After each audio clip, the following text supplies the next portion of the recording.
Hi friends, ఈరోజు మనము తోటకూర చేసుకుందామండి. ప్రెషర్ కుక్కర్లో ఎలా చేయాలి ఏంటి అనే ప్రాసెస్లోకి వెళ్ళిపోదామా.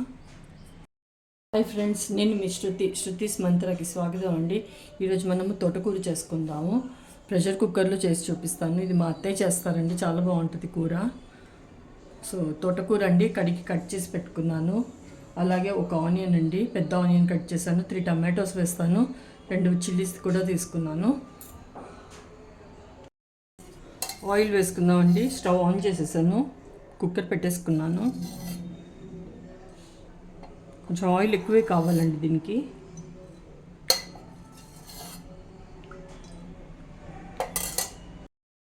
ఆయిల్ వేసుకుందామండి, అలాగే కొద్దిగా జీలకర్ర, వెల్లుల్లి అండి దంచి పెట్టేసుకున్నాను.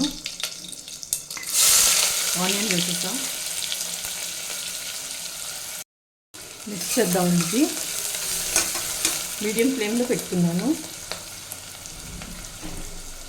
పసుపు వేస్తానండి. ఇది మిక్స్ చేద్దాం ఇప్పుడు.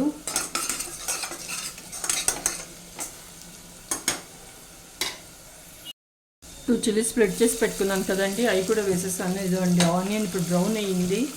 ఈ స్టేజ్లో నేను ఇప్పుడు టమాటా వేసేసుకున్నాను. ఇప్పుడు ఇక్కడ 3 టమాటోస్ కట్ చేసి పెట్టుకున్నాను, ఇవి వేసేస్తాను. మిక్స్ చేద్దాం, మీడియం ఫ్లేమ్లోనే పెట్టాను. కొద్దిగా కరివేపాకు కూడా వేస్తానండి, అలాగే కొత్తిమీర కూడా వేసుకుందాం. ఇది మిక్స్ చేద్దాం ఇప్పుడు మళ్ళీ.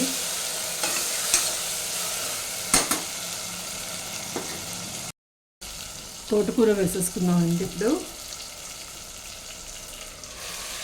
వాడలతోనే కట్ చేశానండి నేను ఇక్కడ.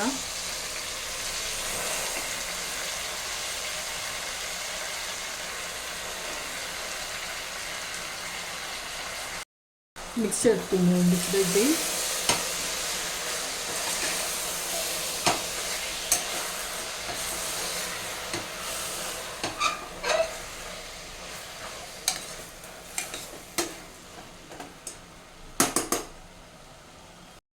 ఉప్పు వేస్తున్నాను. ఇది అన్ని దినుసులు వేసి పట్టిన కారం అండి. 2 స్పూన్లు వేస్తున్నాను. ఆవాలు, జీలకర్ర, మెంతులు, ఇంకా కారం అంతా ఎండుమిర్చి వేసి పట్టించిన కారం అండి. ఇది మిక్స్ చేద్దామండి ఇప్పుడు. ఇక్కడ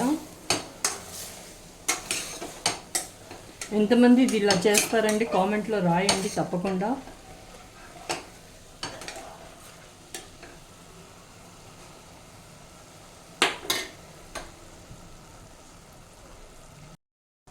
దీంట్లో వాటర్ అస్సలు వేయొద్దండి, ఎందుకంటే ఆకుకూరలోనే ఉంటుంది వాటర్. ఏది వేయకుండానే దీన్ని మూత పెట్టేస్తున్నాను. ఇప్పుడు 2 విజిల్స్ రాగానే ఆఫ్ చేసేద్దాం.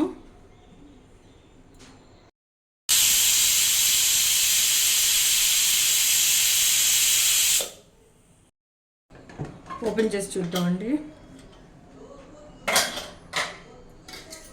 అయిందండి కట్టి, వాటర్ ఉన్నాయి. కొద్దిసేపు స్టవ్ ఆన్ చేస్తాను. వాటర్ అనేది వేయకున్నా చూస్తున్నారా ఎంత వాటర్ ఉందో దీంట్లో.